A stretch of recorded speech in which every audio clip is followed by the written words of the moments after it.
So sorry for the delay on this build. Last week we highlighted a DPS Prismatic build, and in that video I mentioned an alternative build to that. Instead of a DPS in mind, we got some ammo generation and some melee bonuses that are pretty wild for this build. So with that being said, before we jump into this one, if you enjoy the content and want more from me, be sure to hit that subscribe button and bell to be notified on when I do drop more content. Without the way, let's jump into this awesome Titan Prismatic build. So this build has taken a few different terms. At first, it was very much like my previous build, but things changed as I pieced the video together, thus one of the main leading factors to that delay. The two main exotics we are going to be using here is Actium War Rig and the Monte Carlo auto rifle. We will have alternative weapon wise, but honestly, if new gear isn't something you need to worry about, then no need to worry about the new gear modifier. So first, let's jump in and talk about Actium War Rig.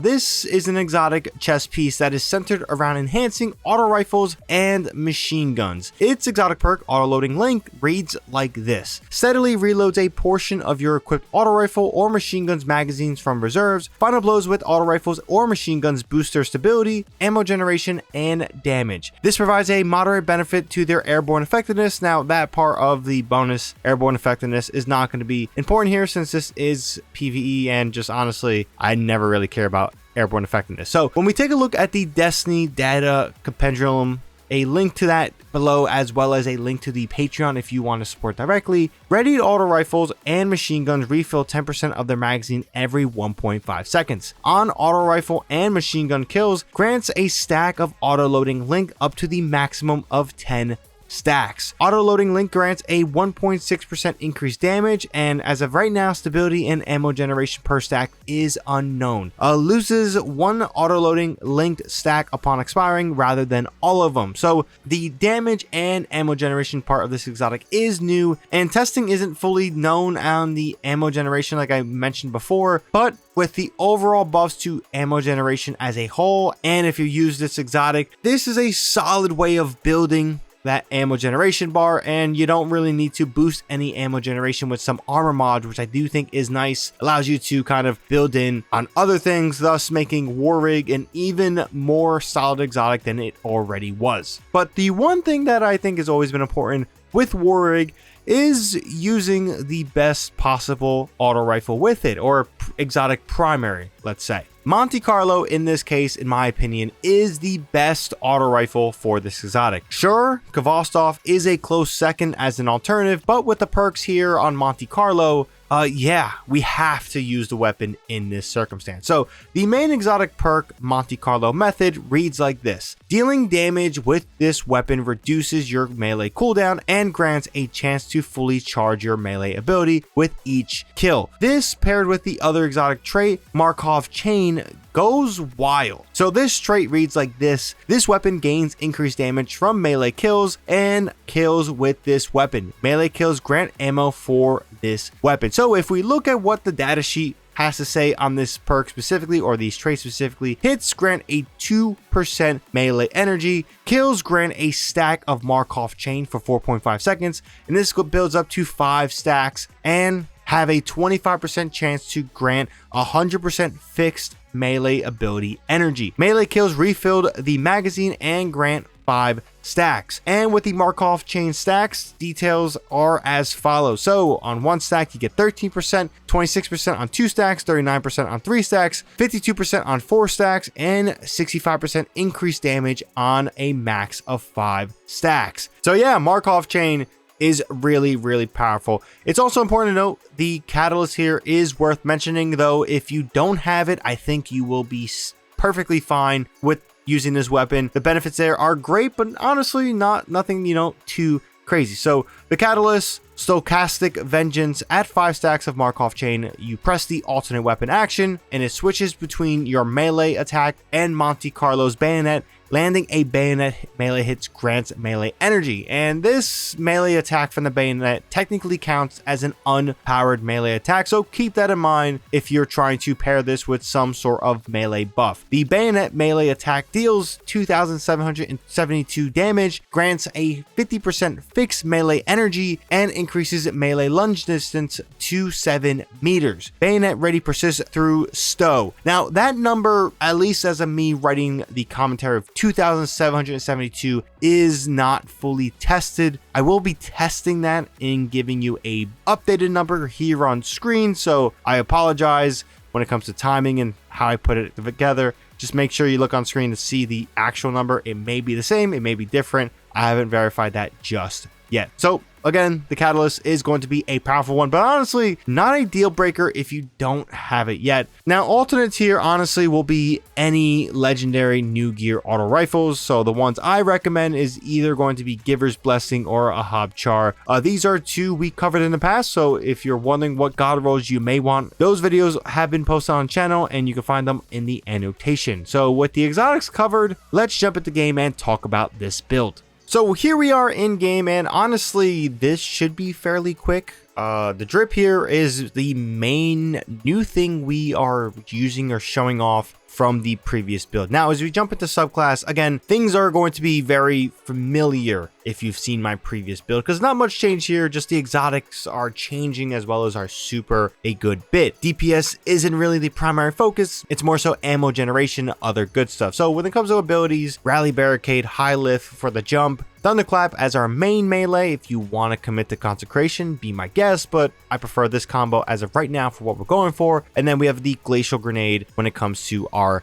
grenade. Aspects, Diamond Lance and Knockout. Knockout I do think is going to be the crutch here in order to help us with survivability, and we're doing some melee stuff here, so it makes sense there. And then Diamond Lance is really good at just controlling the general, I guess you could say, field of play. But again, if you want to make this into a Consecration build, you can. I just won't highly recommend it. Fragments, like our previous one, we have Facet of Protection, Facet of Purpose, Facet of Courage, Facet of Dawn, and Facet of Justice. If you really do want to make a Consecration, Facet of Dawn can be the odd fragment out here. And then when it comes to our supers, this is where things can vary. You can use Twilight Arsenal like I am using here. I prefer this one, but if you want Glacial Quake, this is going to be a fine alternative if you're looking to benefit from this super. The only reason why Glacial Quake kind of loses out to Twilight Arsenal here is going to be because of Facet of Purpose. We are getting a Void Overshield, which I think is a really powerful buff from Void itself when it comes to picking up orbs, and Frost Armor is fine, just nothing as juicy as Overshield or even Woven Mail. But yeah, if you want to use Twilight Arsenal, it's the one I prefer. Glacial Quake is a fine alternative. Loadouts, we already talked about this. Monte Carlo is going to be the main exotic primate of choice. If you are using a kinetic exotic auto rifle like this, then a tech sec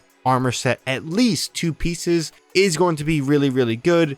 If you want 4 pieces, you can get even better benefits there, but 2 pieces I think is the minimum for Tech Sec. This is really easy to attain. You can get the Tech Sec set by solo ops and by fire team ops, but the other set also is in rotation, so keep that in mind. Unfall, video tomorrow on this. This is a really, really powerful rocket assisted frame, and with Rolling Storm you don't need to really, I guess you could say, build into bolt charge to get the benefits of bolt charge. So 1 kill here, you get bolt charge, you can build that really powerful stuff. And then this Strand Rocket is right now my favorite in the game, and I've just kept it on my loadout. Really good stuff here. But if you want to make this a light machine gun, be my guest. You will have a ton of synergy with the exotic chest piece. Before we jump into armor mods, intellect and melee and weapons are the 3 stats you really want to focus in on. My grenade is at a 90, and you'll see with the armor mod we are technically getting it up there to above 100.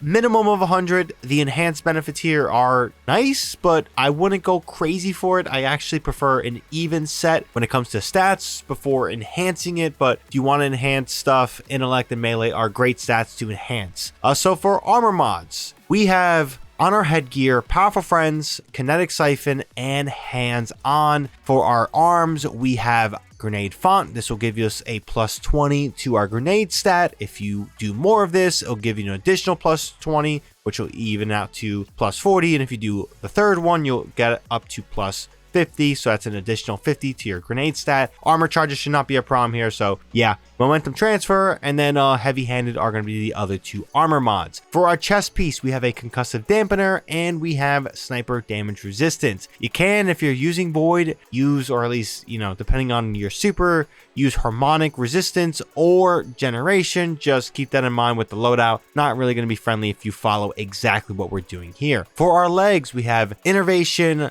insulation, and absolution. And then for our mark, we have powerful friends, or powerful attractions, sorry, reaper and outreach. Again, stats, weapons, intellect, and melee should take priority as the three to focus in on. Now, when it comes to the artifact, really only two are going to be standing out for what we're going for. Shield Crush helps us with our melee recharge faster and deals increased damage since we have void over shield and we have melee stuff. Really good stuff benefiting here. And then that fresh bullet smell, picking up an ammo brick gives your kinetic weapons increased damage for a short duration. Those are really the two aspect or artifact mods here that really stand out. Everything else, I mean, you could tinker in if you want to build into some stasis and solar stuff, sure, in a way, but really these two are really it. The artifact for what this build isn't really too important, which I think is nice for the longevity of the build and using it in something like Renegades where the artifact and sandbox will change. But yeah, that's going to be all the things you need to know on the build.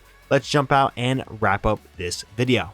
So yeah, that is the build. I hope this isn't a long one because, well, it's a very simple build to use and not much details needs to be going into it. So hopefully this isn't too long for you guys and hopefully you enjoyed it. Friendly reminder when it comes to my builds that you can find a link down below in the description, whether that be Dim or I forget the other site I started doing, I think Bobo, if you want to use that instead. We're starting to kind of diversify where we put our builds so you guys can pull from. So yeah, whatever one works for you, we have it down below in the description and in the pinned comment to pull for yourself. Friendly reminder, tomorrow we have some Unfall God Roll video on the Arc sidearm, so keep in mind that is something you do not want to miss, and one of the most desired weapons, honestly, in my opinion, for Ash and Iron. It is an incredible weapon worth chasing. But yeah, leave your thoughts down below on this build. Again, a little bit of fun one, and I apologize on the delay. I wanted to come out sooner, but things change, and yeah, so just want to make sure that this video was thorough. Hopefully it is. So if you guys enjoyed, be sure to drop this video a like, helps out the video a ton. And of course, for more content for myself, be sure to hit that subscribe button and bell to be notified